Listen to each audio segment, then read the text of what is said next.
নমস্কার বন্ধুরা, BJS birds care and সলিউশনের পক্ষ থেকে আপনাদেরকে আরো একবার স্বাগত জানিয়ে আজকে 19তম এপিসোডটা আমি শুরু করতে চলেছি। আমাদের আলোচনার বিষয়বস্তু ছিল হচ্ছে মার্কেটিংটা শুরু হয় আমার গল্ফ স্ট্রিট পেট মার্কেটের মাধ্যমে খুব স্মুথলি। এটা কিন্তু আমি আগের গল্পতে সুন্দরভাবে আপনাদের সামনে শেয়ার করেছি। এবার নেক্সট এই গল্পটারই অবসান ঘটাবো, মানে শেষ যে বিষয়টা সেটা আমি আপনাদের সাথে শেয়ার করব। গল্পটা শুনুন। কেন গল্ফ স্ট্রিট পেট, আজকের উত্তরটা মিলবে হচ্ছে কেন গল্ফ স্ট্রিট পেট মার্কেটে বর্তমানে এই পাউডারটা পাওয়া যায় না। এটার উত্তরটা কিন্তু আজকে আপনাদেরকে আমি দেব, কেন পাওয়া যায় না।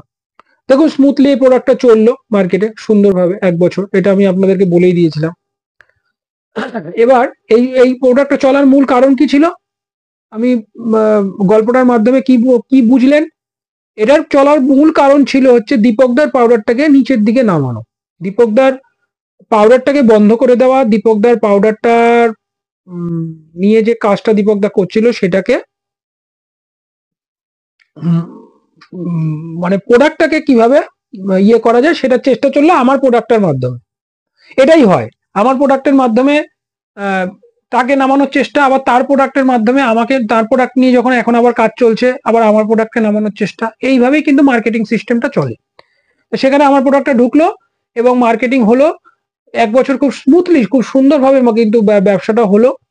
এবং এখানে সবচেয়ে বড় আমার যেটা অপরাধ হলো, এখানে ব্যবসাটা করতে গিয়ে এখানে আমার সবচেয়ে বড় অপরাধের কাজ আমি যেটা করলাম, এতদিনের যে একটা নিয়ম, সেই নিয়মটা কিন্তু আমি ভঙ্গ করলাম। মানে প্রথম একটা ভালো কোয়ালিটির প্রোডাক্ট আমি মার্কেটে মানে সবার জন্য ছেড়ে দিলাম। এটা এটা কিন্তু আমি প্রথম একটা নিয়ম বিরুদ্ধ কাজ করলাম। কেন, সৌভিকদা ওরা বড় ব্রিডার, মানে আমার থেকে সিনিয়র লোক, তাদের থেকে শিখেছি একটা সময়, তারা আমাদের গুরু হিসাবেই ছিলেন। এবং দীপকদাও সিনিয়র লোক, সেও তার একটা সিস্টেম মতন কাজ করছিল। এবং আমি যেটা করলাম প্রথম, সেটা হচ্ছে সবার জন্য সমান একটা জিনিস কিন্তু আমি মার্কেটে ছেড়ে দিয়ে বসে রইলাম। এবং এই জিনিসটা কিন্তু সবাই ভালোভাবে নিলও না।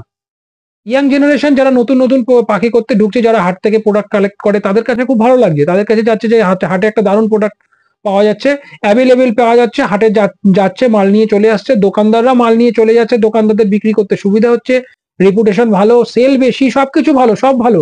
কিন্তু একটা শ্রেণীর মানুষের কিন্তু ব্যাপারটা ভালো লাগলোও না। সেটা সেটা কোন ধরনের, সেই যে কিছু সংখ্যালঘু প্রতিষ্ঠিত বিডার, যারা সমস্যাটাকে ক্রিয়েট করতে চায় এবং সমস্যাটাকে জিয়ে রাখতে চায়। সমস্যা না থাকলে পাখির মার্কেটের ব্যালেন্স ঠিক থাকবে না, প্রোডাকশন প্রচুর হবে। যেমন এই যে আমার প্রোডাক্টটা যখনই মার্কেটে এরকম অ্যাভেলেবেল হলো, একটা বড় সমস্যা যেটা পিঁপড়ের বাচ্চা মরে যাওয়ার যে সমস্যা, ঝুড়িতে ঢুকে ঢুকে, বক্সে ঢুকে ঢুকে, হাড়িতে ঢুকে ঢুকে যে বাচ্চা মেরে দিচ্ছে, সেই সমস্যাটা কিন্তু পুরোপুরি ভাবে প্রায় রিমুভ হওয়ার মানে দিকে চলতে শুরু করলো। এই ব্যাপারটা কিন্তু সবার ভালো লাগলো না ওই সমস্ত বিডারদের। আমার কন্ডিশন ছিল কি, বাবুলালদের সাথেই কাজ করব, আর কোথাও কাজ করব না, সেই কন্ডিশনেই কাজ চললো। কিন্তু যখন প্রোডাক্টটা খুব হুড়ুর করে মার্কেটে দাঁড়িয়ে গেল, তখন কিন্তু একদিকে আমার কানেও কিন্তু বিভিন্ন রকম লোকের তখন আগমন শুরু হলো আমার কাছে, যে তুমি কেন বাবুলালদাকে একা মাল দাও, তুমি তো ওইখানেও মাল দিতে পারো, সেখানে মাল দিতে পারো, এই করতে পারো, ওই করতে পারো। তা আমি বললাম না, তখন তো আমার তো কন্ডিশন এরকম। বলে কন্ডিশনের কি আছে, তুমি 2 রকম প্রোডাক্ট করো। আমাকে কিন্তু তখন কিছু কিছু ব্রিডার এই ধরনের বুদ্ধি আমায় দিত, 2 ধরনের প্রোডাক্ট করো, একটা হাটে দাও, আবার কিছু কিছু স্পেশাল জিনিস রাখো, স্পেশাল 2 রকম লেভেল করো, এই সমস্ত বুদ্ধি কিন্তু আমার দিত। তার মানে সেই যে প্রসেসটা, সেই প্রসেসটা তার সম্বন্ধে তারা জানতো, এবং সেই প্রসেসটাই কিভাবে আবার করা যায়, আবার প্রসেসিং এর মধ্যে আনা যায়, সেই চেষ্টাটা কিন্তু তারা করতো। যাই হোক, আমি কিন্তু আমার মতন কাজ করে যাচ্ছিলাম। কিন্তু 1 বছর পর যখন হয়ে গেল ব্যাপারটা, যখন দীপকদার পাউডারটা প্রায় মানে সেলটা অনেকটাই কমে আসলো, স্বাভাবিক, কিছু কিছু বন্ধু সার্কেলের মধ্যে দীপকদার পাউডারটা চলতে শুরু করলো, কিন্তু মেন যে মার্কেট, হোলসেল মার্কেট, সেখানে কিন্তু এই বিজেএস এর প্রোডাক্টটা, অ্যান্টিমাইটস প্রোডাক্টটা কিন্তু ঢুকে গেল। এবার শর্টে বলি, এত বড় গল্প, 2 বছরের গল্প তো শেয়ার করা সম্ভব না, অনেক ঘটনা, অনেক কিছু, বিহেভিয়ার কিন্তু প্রচুর পরিবর্তন হওয়া শুরু হলো বাবুলালদার। 1 বছর পর থেকে অনেক রকম বিহেভিয়ার, এবং উনি 1 বছর পরের থেকে উনি এমন একটা ব্যাপার প্রমাণ করার চেষ্টা করতে থাকলো সব সময়, যে এই যে প্রোডাক্টটা আমি মার্কেটে নিয়ে এসেছি, প্রোডাক্টটার গুণ বা ভালো মন্দ এটা কোনো বিষয় নয়, প্রোডাক্টটা চলছে হচ্ছে মার্কেটিং এর জন্য। যেহেতু বাবুল হালদার হাত ধরে মার্কেটিং হচ্ছে, সেহেতু কিন্তু প্রোডাক্টটা চলছে। এইটা কিন্তু বারবার একটা প্রমাণ করার চেষ্টা, এবং এটার জন্যই তার ক্ষমতার প্রভাব।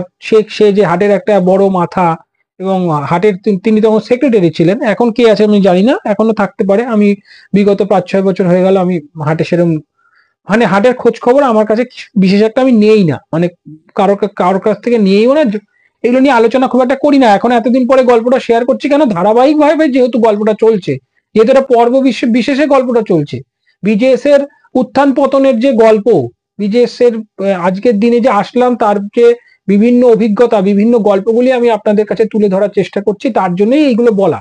নালে এই গল্পটা এখন এই এতদিনের গল্প, এই এখন মানে চাপা গল্প, এগুলোকে বলার কোনো দরকার পড়ে না। কিন্তু বললে কি হবে, শেয়ার হবে, এবং আপনারা বুঝতে পারবেন যে অ্যাকচুয়াল কি চলে, এবং কেনই বা বিজেএস এর মালটা এখন বাজারে এতটা অ্যাভেলেবেল নয়।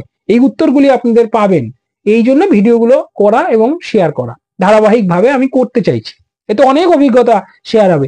আমার এখন পেটস পিউরিফায়ার, নিমা কেয়ার প্রচুর, মানে আমাদের বাদ বাকি মানে যত প্রোডাক্ট এখন পরবর্তীকালে হয়েছে, অ্যাভেলেবেল মার্কেট আছে, মানে অ্যাভেলেবেল প্রোডাক্টের সেল আছে।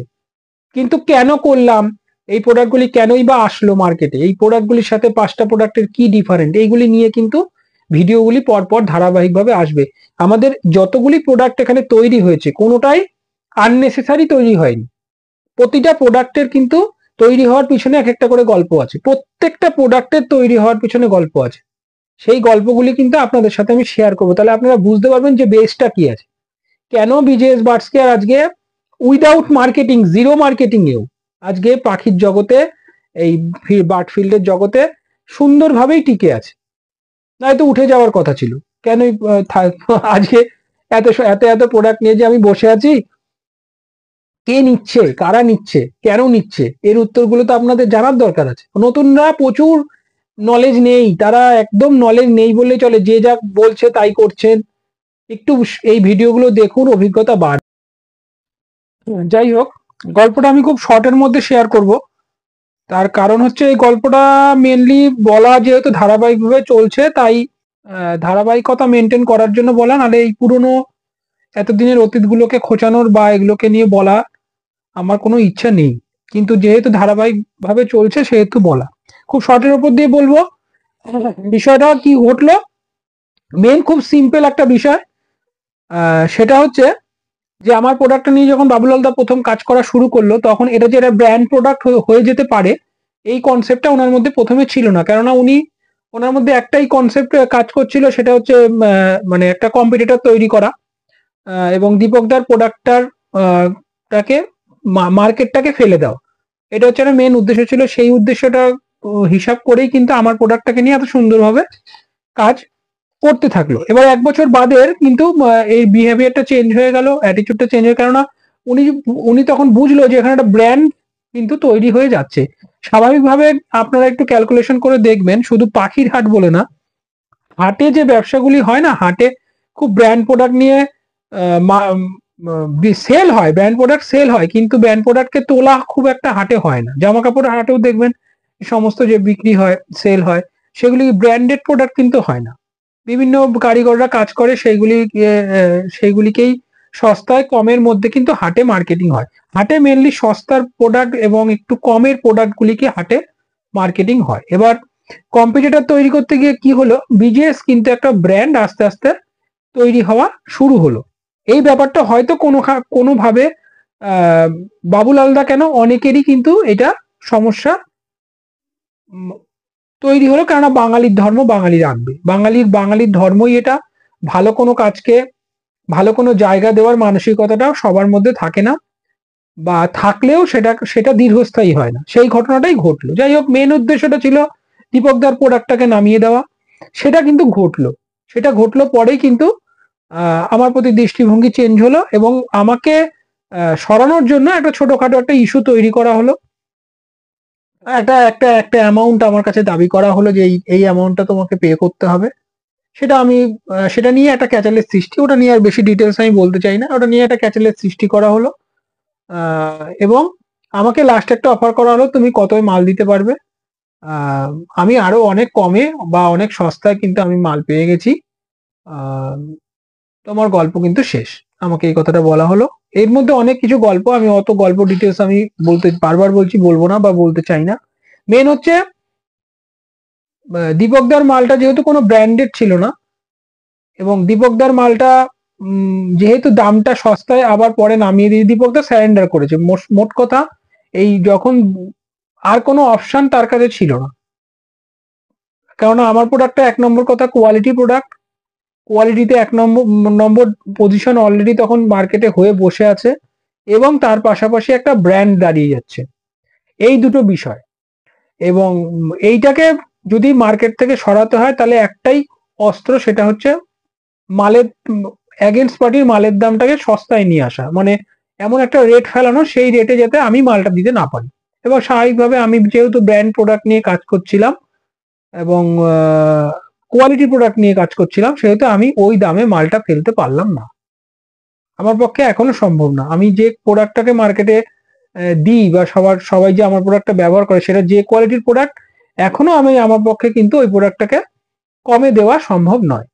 এবং পরবর্তীকালে প্রচুর সস্তায় কিন্তু মালটা ঢুকে গেল, এবং আমাকে বলা হলো যে তুমি কত দিতে পারো। আমি বললাম আমার পক্ষে এই মাল নিয়ে কাজ মানে যদি কাজ করি আমার পক্ষে কমে দেওয়া সম্ভব না। এবং যা সিচুয়েশন হাটে তৈরি হচ্ছিল ওর সাথে অ্যাডজাস্ট করে বিজনেস করা বা কাজ করা সম্ভব নয়, কেননা ওইভাবে কাজ করা যায় না, ওই অস্বস্তিকর পরিস্থিতির মধ্যে কাজ করা সম্ভব হয় না। এবং পরিস্থিতিটাকে একেবারে প্ল্যান করে ক্রিয়েট করা হয়েছিল। কি বিষয় কিভাবে কি না পুরো প্ল্যান করে একটা ক্রিয়েট করা। মেন হচ্ছে আমাকে সরাতে হবে, সরাতে গেলে স্বাভাবিকভাবেই একটা ইস্যু তৈরি করতে হবে, একটা কিছু তৈরি করতে হবে যার ফলে আমি ওখান থেকে সরবো। সেটাকে ক্রিয়েট করা হলো এবং অটোমেটিক্যালি রেট করে ফেলে দিলেন দীপক দা। আর আমার পক্ষে সেই রেটে কাজ করা সম্ভব হলো না।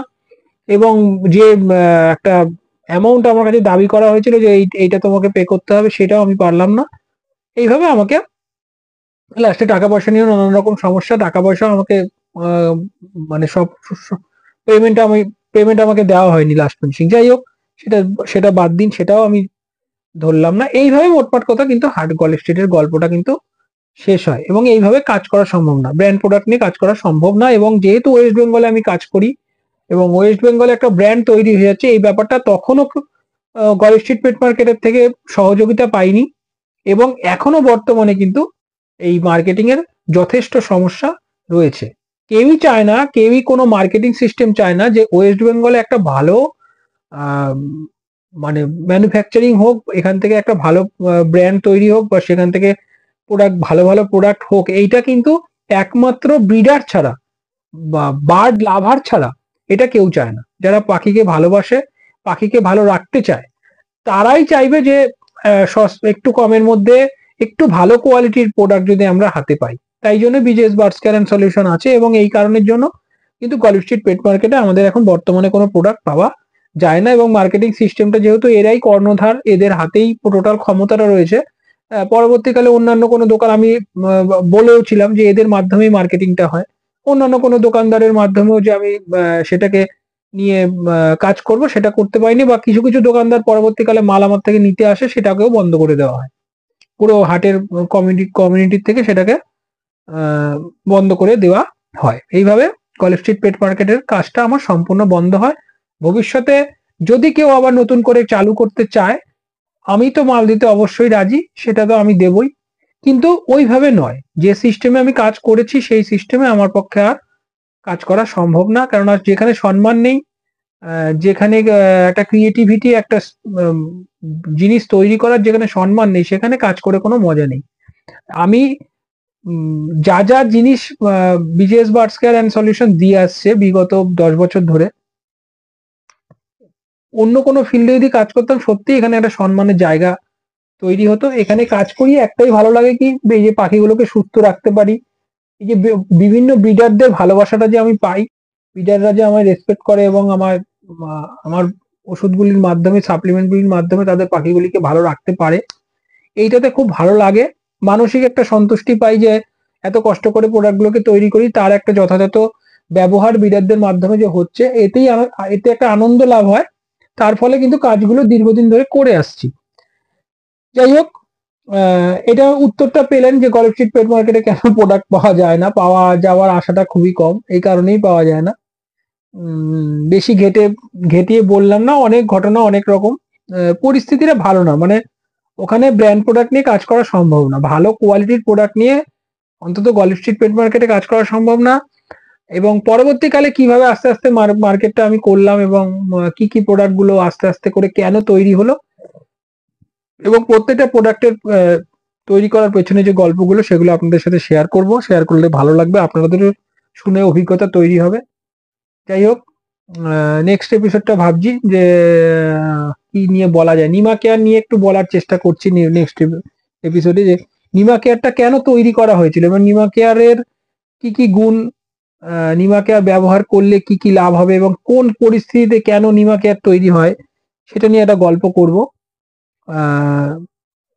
যাই হোক, আজকের মতো নমস্কার, ভালো থাকবেন, শুভরাত্রি, গুড নাইট।